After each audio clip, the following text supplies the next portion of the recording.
Official देख रहे हैं मेरे साथ यानी कामरान खान के साथ। मेरे साथ इस वक्त सरोड़ी साहब बैठे हैं। डेमोक्रेटिक प्रोग्रेसिव आज़ाद पार्टी के कद्दावर लीडर आज भदरवा में पहुंचे और इस वक्त यहाँ डाक बंगलों में एक मीटिंग जो है इनकी मुनक्किद हो रही है। मीटिंग का जो अहम मकसद है वो जानने की पहले कोशिश करते हैं। सरोड़ी साहब, बहुत बहुत शुक्रिया, आपने कीमती वक्त दिया। सबसे पहले आपसे ये जानना चाहूँगा कि आज की जो मीटिंग बुलाई गई है जिसमें काफ़ी सारे वर्कर्स जो हैं, मैं अभी रूम से देख के आ रहा हूँ, तो मीटिंग का क्या मकसद है आज? असल में आपको पता है कि पीपल्स डेमोक्रेटिक प्रोग्रेसिव आज़ाद पार्टी जो है, जिसके सरबराह चेयरमैन जनाब गुलाम नबी आज़ाद साहब हैं, उनका प्रोग्राम लगभग एक हफ्ते के लिए यहाँ बनने जा रहा है चनावेली में।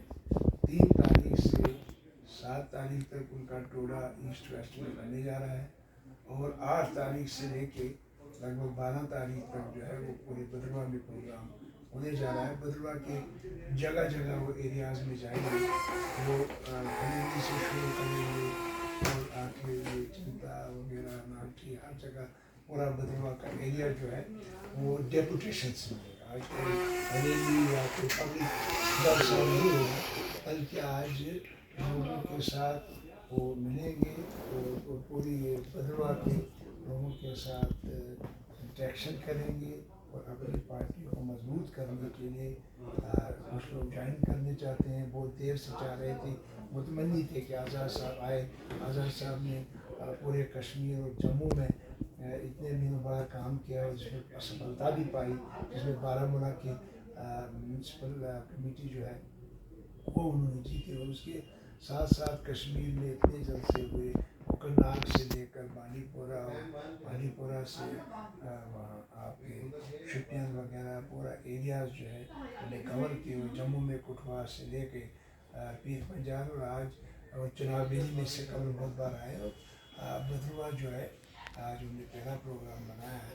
तो मुझे उम्मीद है कि ये प्रोग्राम कामयाब होगा और यहाँ के लोग, क्योंकि आज़ाद साहब जो हैं वो भद्रवा के लोगों की और चनावेली के लोगों की दिलों की धड़कन है, उनका स्वागत करने के लिए, उनसे मुलाकात करने के लिए और जो यहाँ की प्रॉब्लम्स होंगी। देखिए, आपको मालूम है कि हमारी ही एक पार्टी है, जैसे फरमा रहे थे कि आज़ाद साहब जी जम्मू कश्मीर में लोगों की खिदमत करने के लिए आ रहे हैं, तो वो साबित हो गया। और साबित कैसे होगा कि जब ज़मीनी गवर्नमेंट ने इनकी खालसा सरकार दिया, रोशनी एक्ट कैंसिल कर दिया, लोगों पे मकान गिराने शुरू कर दिए। एक ही पार्टी है आज़ाद पार्टी, जिन्होंने तकदव की, जगह जगह प्रोटेस्ट किए, जगह जगह एजिटेशन की, लोगों ने पूरा ताउन दिया, पूरी रियासत जम्मू कश्मीर के लोगों ने, और वो उसमें हम सफल हुए। हमने होम मिनिस्टर से बात की, मोदी से बात की, उसके बाद उसका इजाला हो गया। उसके बाद जो दूसरा स्टेप था हमारा, जो राशन हमारा ये नाजायज़ तरीके से काट दिया गया था, जो हमें आज़ाद साहब के दौर में राशन मिला 11 किलो मिलता है, 50 किलो एक राशन होल्डर्स को मिलता था।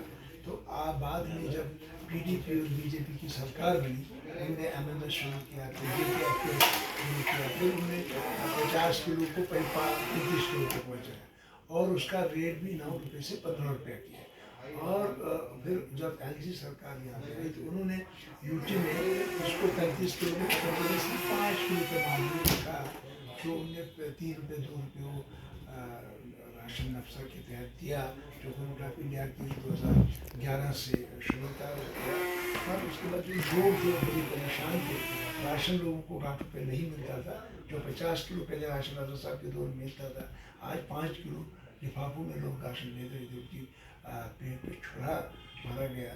तो हमारी पार्टी ने फैसला किया कि हम एजुकेशन शुरू करेंगे, तो पूरी रियासत में, जहाँ पीर पंजाब में, कुटवा में, सांबा में, रियासी में, जम्मू में, कश्मीर में, कोकरनाग में, बानार में, डोडा में, भद्रवा में, किश्तवाड़ में, हर जगह बलेसा में प्रोटेस्ट हुआ।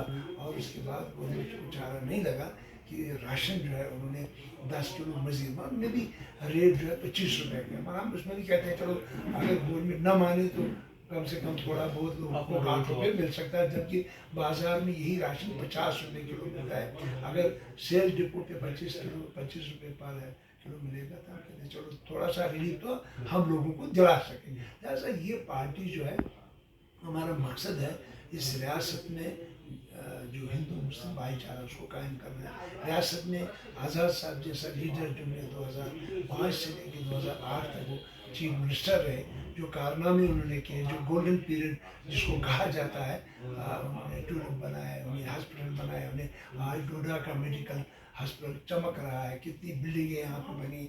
आज चिनाब वैली में देखिए कितने ब्रिजेस हैं। आप आपके हज हाउस जहाँ हज पे जाने वाले लोगों को हर सहूलियात इंटरनेशनल और नेशनल सहूलियात जो है वो हज हाउस में मिलती है। आज देखिए कि 10,000 लोग जो है जम्मू यात्री भवन में रहते हैं। उन्होंने टूरिज्म बनाया, उन्होंने डेवलप किया जम्मू का घाट कोर्स। कभी सुना भी नहीं था कि जम्मू में घाट कोर्स बनेगा, मतलब के किनारे पे घाट कोर्स बना है। उन्होंने 22 के 22 मेडिकल ये जो डिस्ट्रिक्ट हॉस्पिटल थे या PIC थी या CIC उनको अपग्रेड किया, इंफ्रास्ट्रक्चर बनाया। अब कहीं डॉक्टर नहीं है तो 9 साल से जो सरकार है उनका काम है। हायर स्टडीज जितनी दी उन्होंने, स्कूल इतने दिए उन्होंने, रहबर तालीम, जो गाँव में गरीब बच्चे जिनको रोज़गार मिला हज़ारों की तादाद में, उनको नौकरियां मिली। आज़ाद साहब ने स्पेशल भर्ती जगह जगह कराई पूरी रियासत में। जो फायदा उस वक्त तक बच्चे बेरोजगार नहीं थे, उनको रोज़गार था। आज देखिए आज अगर रोज़गार निकलता है तो बाहर के लोग लगते हैं। मैं सुनील साहब आपको बीच में रोकना चाहूँगा। आपने कहा कि आपने राशन को लेकर जो है आपकी पार्टी ने एजिटेशन किया और उस एजिटेशन को देखते हुए LG एडमिनिस्ट्रेशन ने जो है मज़ीद 10-11 किलो राशन जो है इशू करने का फैसला भी कर दिया, वो अनाउंस भी हो चुका है। बहरहाल वहाँ पर DPAP ने जो है एक अपोजिशन पार्टी का बड़ा अहम किरदार अदा किया और लोगों को कहीं ना कहीं रिलीफ दिलाया। मैं अपने इलाके की बात करूँगा, भद्रवा की स्पेशली बात करूँगा।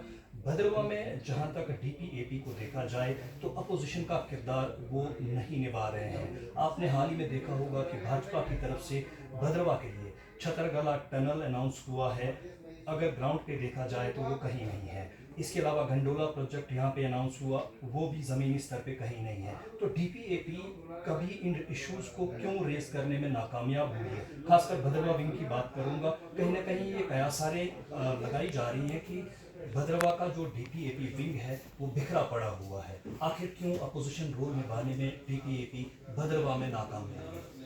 अभी तो जो रोल हमारा था पूरी रियासत में था। आप छतरगला की बात कर रहे हैं, छतरगला तो 2011 जब भी मिनिस्टर था उस वक्त से उसका DPR बना नहीं, उस वक्त से उसका प्रपोजल चल रहा है। उस वक्त जब मनमोहन सिंह जी प्राइम मिनिस्टर थे, आज़ाद साहब मिनिस्टर थे, तो उस वक्त की बात है। और उसी वक्त आपका मैं मिनिस्टर था, यहाँ चंबा रोड आपका उसी वक्त बना, वो मतलब वो कनेक्ट भी किया गया और आज लोग हज़ारों की तादाद में वहाँ जाते हैं। उसी का पैटर्न ये था छतरगला। अभी सरकार ने 9 साल कुछ किया नहीं थी, वो जिम्मेवारी हमारे वर्करों पे तो थोड़ी है।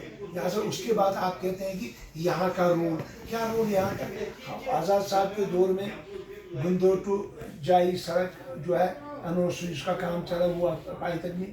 एक कनेक्टिविटी होती है, एक सरकार जाती है, जो प्रपोजल बना आज़ाद साहब के दौर में वो प्रोजेक्ट बना। आज़ाद साहब के दौर में उसको मुकम्मल होना था, उसको PDP ने धोखा दिया और अधूरा रही में पूरा किया। उसी तरह से कारा जाई जो है वो इन्होंने अधूरा छोड़ा हुआ, गलती तो इनकी है। हम तो निभा रहे हैं रोल। कौन सा रोल? देखिए पहले ज़मीनों का रोल हमने मुश्तरक, यहाँ के लोग हमें प्रोटेस्ट में आ गए। डोडा में जो ये तहसील वाइज या ब्लॉक वाइज प्रोटेस्ट हमने भी नहीं किया, वो अब शुरू हो जाएंगे। जो हमने पहले डिस्ट्रिक्ट वाइज किया उसमें बराबर हमारे साथी जो भद्रवा के थे खड़े रहे। वहाँ पे ज़मीनों का मसला हुआ था, हमारे साथी यहाँ भद्रवा के जो है वो जम्मू तक पहुँचे, श्रीनगर तक पहुँचे, डोडा में उन्हें प्रोटेस्ट किया सब लोग। उसमें हमारे डिस्ट्रिक्ट प्रेसिडेंट आसिफ साहब उसके साथ साथ वहाँ खड़े थे। कोई हमें वो रोल जो करना था वो हमने कभी जा रही बात। उन्होंने गंडोला की बात की, उन्होंने और नए नए प्रोजेक्टों की बात की। जो भद्रवा को आज़ाद साहब ने दिया वो किसी ने नहीं दिया, न कोई दे सकता है। अब बात यह है कोई शुक्र करे न करे, वो उसकी अपनी ज़ात पे दारमोदार है। उस इंसान की अपनी ख्वाहिशात पे दारमदार है।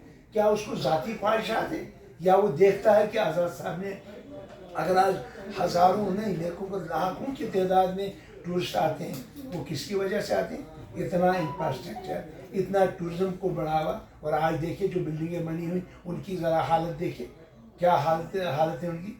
आज रोना आता है उन बिल्डिंगों को देख क्या रिपेयरमेंट नहीं कर सकते उन ब्रिज को? जितने यहाँ पे टूरिस्ट आते हैं उनको बैठने की जगह नहीं है, क्योंकि आपका जो उनका इंफ्रास्ट्रक्चर बनाया हुआ था उसको रिपेयरमेंट नहीं कर सकते हैं।